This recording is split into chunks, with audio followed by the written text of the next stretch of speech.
Assalamualaikum warahmatullahi wabarakatuh. Salam hormat. Kembali bersama saya Herman Tale Daulay di channel YouTube Tale Tries Info. Bandung Raya memiliki kekayaan lokasi wisata. Salah satunya di titik Villa Alam Sentosa, tepatnya di Wisata Alam Sentosa Pasir Umpun, Kabupaten Bandung. Di areal ini kita akan mendapati sebuah lahan tandus, tadinya disulap menjadi hutan rimbun oleh pemiliknya, kawan saya Eka Santosa. Eka Santosa adalah tokoh politik dan tokoh lingkungan dari Jawa Barat. Beliau pernah menjadi Ketua DPRD Jawa Barat, pernah menjadi Wakil Ketua Komisi 2 DPR RI.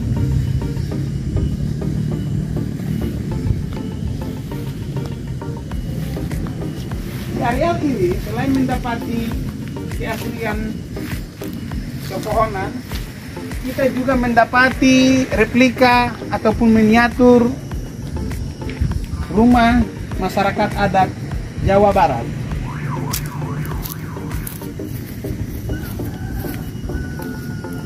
Dari kejauhan tampak kota Bandung.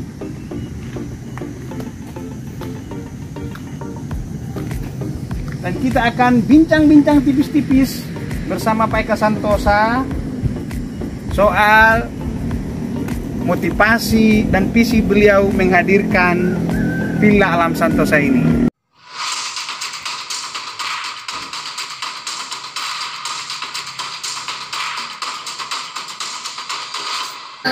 Kali ini saya menghadirkan bintang tamu luar biasa, pengelola Villa Alam Sentosa ini, kawan lama saya juga.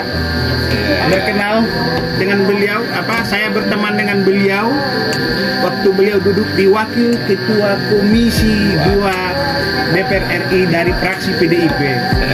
Beliau adalah Pak Eka Santosa. Sekarang beliau lebih cepat disebut tokoh lingkungan daripada tokoh politik. Pak Eka Santosa, pertanyaan receh saya dulu. Ini pertanyaan receh.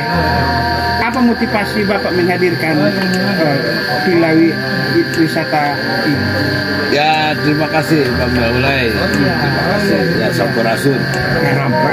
Ya, saya kira sebetulnya tempat ini kami buat timbul dari naluri ya, dan berangkat dari sebuah keprihatinan karena rumah saya di belakang ini suka miskin tuh. Ada rumah saya lalu kebanjiran, mengirimkan bongkahan lumpur sama batu-batu begitu. Saya tanya kenapa ini kiriman dari atas. Itu awalnya. Jadi saya naik ke atas, memang ternyata di daerah ini sangat memprihatinkan ya, dan bagi saya itu adalah sebuah tantangan. Jadi secara bertahap saya bersosialisasi dengan warga. Akhirnya memang warga baik, banyak memberikan ruang ya kepada saya untuk berimprovisasi. Waktu itu saya mesti ketua DPRD Jawa Barat di awal tahun 2000-an ya. Kemudian menurut saya ini lahan bagus, tetapi karena tidak terawat dan semuanya sudah gundul, dulunya mungkin hutan rindang dan memang saya menemukan banyak granat tempat latihan militer, tapi kini sudah menjadi lahan tandus dan tidak bernilai. Bayangkan saja masyarakat dikasih uang 200.000 per tumbak bukan per meter, itu merasa senang ya, merasa senang. Artinya memang kurang bernilai pada saat itu. Tidak teratur, ada sampah di mana-mana ya. Akhirnya saya bangun tapi saya melihat ini berpotensi. Coba ada view Bandung, lalu kelihatan ada Gunung Manglayang, ke sebelah masih ada kelihatan sawah, keseluruhan tradisi. Ya secara bertahap saya bangun, saya tata. Jadi lebih mahal kos menatanya daripada membelinya. Harga tanahnya begitulah kira-kira. Nah, alhamdulillah kebetulan banyak supporting waktu itu ya, karena ini dapilnya Mas Taufik Kemal almarhum. Jadi beliau juga membagikan. Ini ada tanaman yang tahun 2008, bahkan sebelumnya 2004. Oh, jadi pohon-pohon ini bukan lokal, tapi bukan, kita tanam sendiri. Kita tanam sendiri dan pendekatannya adalah bukan buah-buahan, tapi bagaimana ini pohon keras. Hijau, pohon keras dari itu tanaman. datangkan dari mana? Dari berbagai daerah yang ada di Jawa Barat ya, terutama di daerah. Kan ada satu komunitas masyarakat di sekitar Kampung Naga yang memang profesinya membibit sampai sekarang ya. Dan ini tidak kurang dari sampai 10-20 juta per tahun dia bibit, dan profesinya ke situ. Ibu-ibu banyak. Nah, saya tanam ada manglin, ada huru, ada namanya tanaman-tanaman lokal yang memang pernah tumbuh yang sudah tidak ada lagi. Alhamdulillah pada akhirnya bisa tumbuh secara bertahap. Dari sesuai dengan kemampuan saya juga ditawari ya, tidak sengaja membeli begitu. Tapi ya kita tanami. Luasnya berapa? Ya kalau keseluruhannya jadi 5, mungkin ada 5 hektar, 5 sampai 6 hektar ya, ada sumber airnya kita selamatkan, lalu yang ditanami lagi dengan pohon dadap, dengan ponang yang memang menurut tradisi itu bisa menjadi melahirkan air. Dalam proses pembesaran pohon itu, ya, selingan kegiatan apa saja yang Bapak? Ya ini kan kalau jadi anggota dewan kan itu sampingan, utama kan. Ya, saya naluri terpanggil sebab memang ada pewarisan nilai ya, ketika beberapa kegagalan juga ingin membuat sebuah resort atau kita ingin punya das yang tidak pernah terwujud. Misalnya Citarum gitu kan, akhirnya diponis jadi sungai terkotor sedunia begitu kan, karena memang ya kotor, ada sampah di pinggirnya, batalannya sudah tidak ada lagi pohon dan sebagainya. Kembali ke Alam Santosa dulu, Bang. Jadi kembali ke situlah terilhami oleh itu ya. Nah, saya juga dibekali oleh sebuah pemahaman dasar dari aspek filosofis wisudaan. Jadi mengajarkanlah karuhun kami ya, orang tua kami, Bapak Langit Indung Bumi.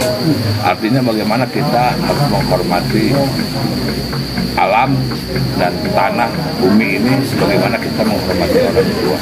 Nah, lalu ada konsep tentang keseimbangan makhluk eling, manusia, makhluk nyaring atau yang hidup adalah binatang dan makhluk cicing, tumbuh-tumbuhan. Nah, ketiga komponen ini harus dalam keseimbangan kan.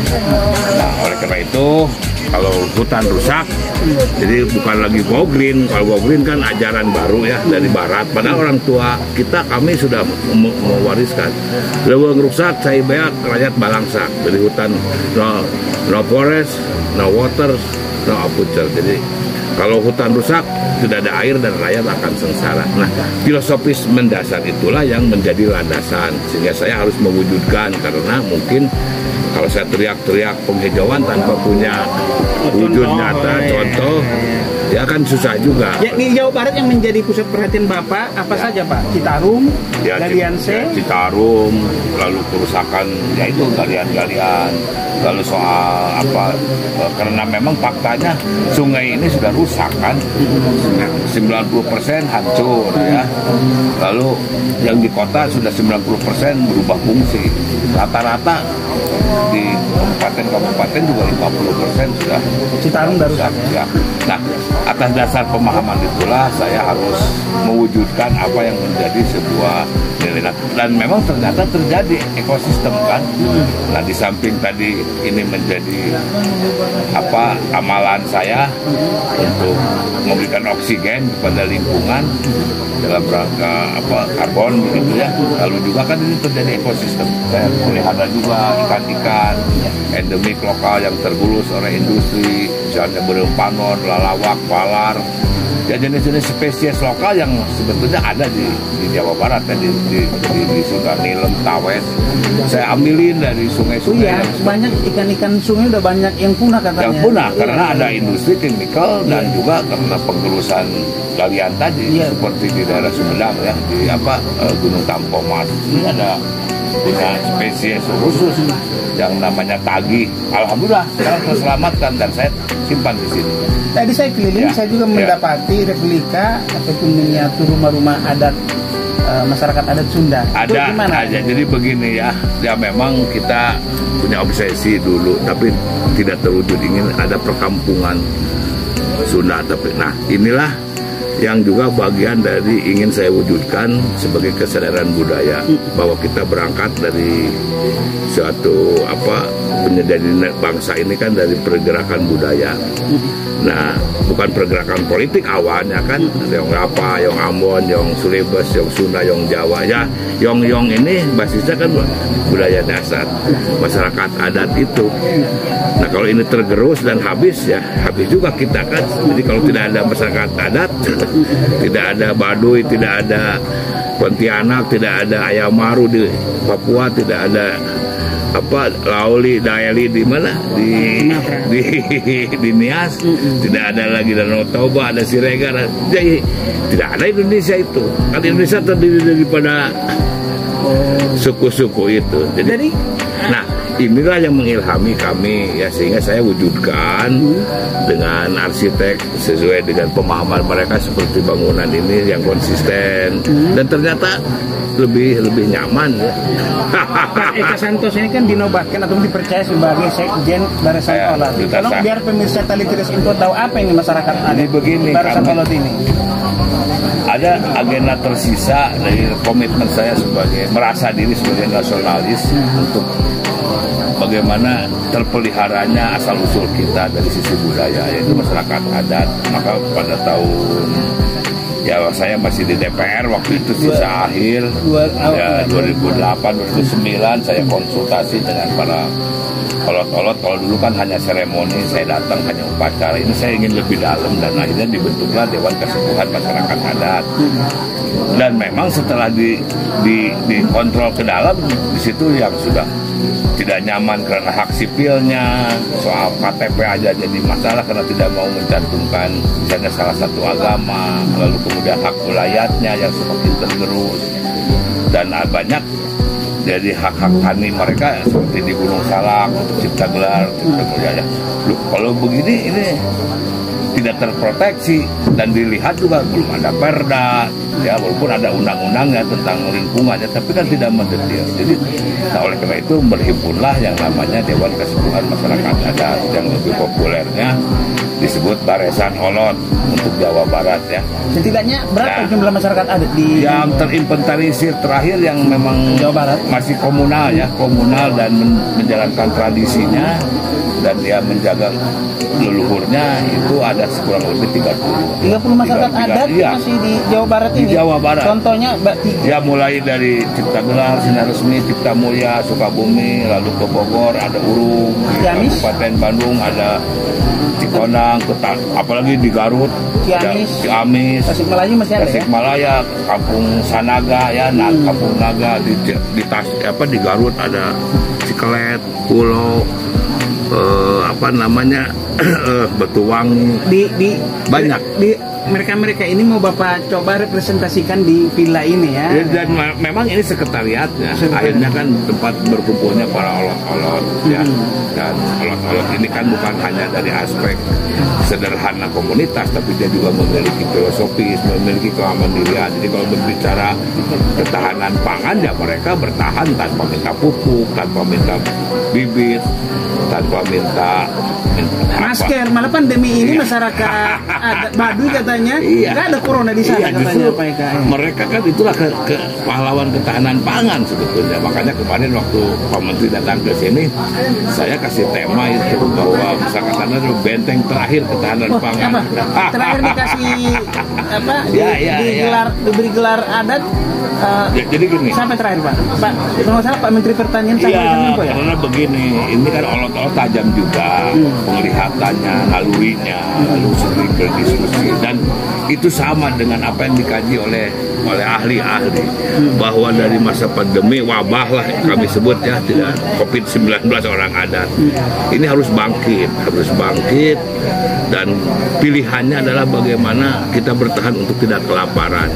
Nah saya diskusi dengan para olot Jadi siapa ini yang akan kita dorong untuk memperkuat misi kemanusiaan, bagaimana rakyat tidak kelaparan, bagaimana kita bisa berkedaulat di bidang pangan, bahkan kalau bisa kita seperti dulu zaman Pak Harto ya, maaf ya, pernah juga membantu negara-negara luar gitu. Nah, semua pangannya. Nah, sekarang yang terminimal saja bahwa andai kata pun kita tidak bisa mengekspor, tapi untuk bagaimana rakyat kita tidak kelaparan.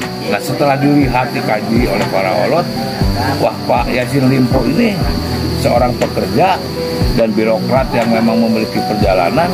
Ketika jadi gubernur pun beliau adalah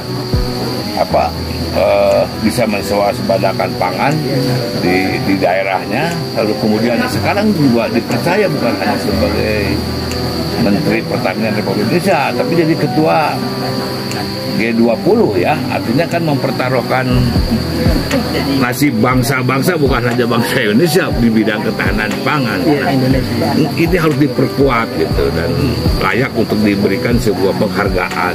Ya, inilah ada tradisi di para olot ini untuk memberikan apresiasi kepada orang yang dipandang memiliki integritas, memiliki prestasi, dan yang lebih penting lagi memiliki sebuah tanggung jawab besar. Diberi gelar apa kan? Kemarin beliau ya itu juga ada ritualnya dan dikonsultasikan dengan beberapa komunitas. Gelar yang diberikan luar biasa, Sinatria Tatane Nusantara. Artinya? Ya, seorang kesatria atau pemimpin. Tatanen itu bertani, ya, pemimpin tani. Jadi untuk bekerja, untuk memakmurkan bangsa ini dan menjaga jangan sampai bangsa ini tidak ada yang kelaparan. Bila perlu kita bisa mensupport dengan negara lain karena kita sadar bahwa pangan ini menjadi hal yang penting dalam pertumbuhan demografi dunia kan. Siapa yang menguasai pangan maka itu yang jago, bukan lagi di bidang lain. Nah, kita berharap oleh karena itu para olot memberikan penguatan intinya kepada Pak Yassin. Jangan ragu-ragu, apa yang Anda lakukan sudah benar dan teruskan perjuangan Anda. Kira-kira lah seperti itu. Demikian bincang-bincang saya dengan Pak Eko Santosa. Assalamualaikum warahmatullahi wabarakatuh.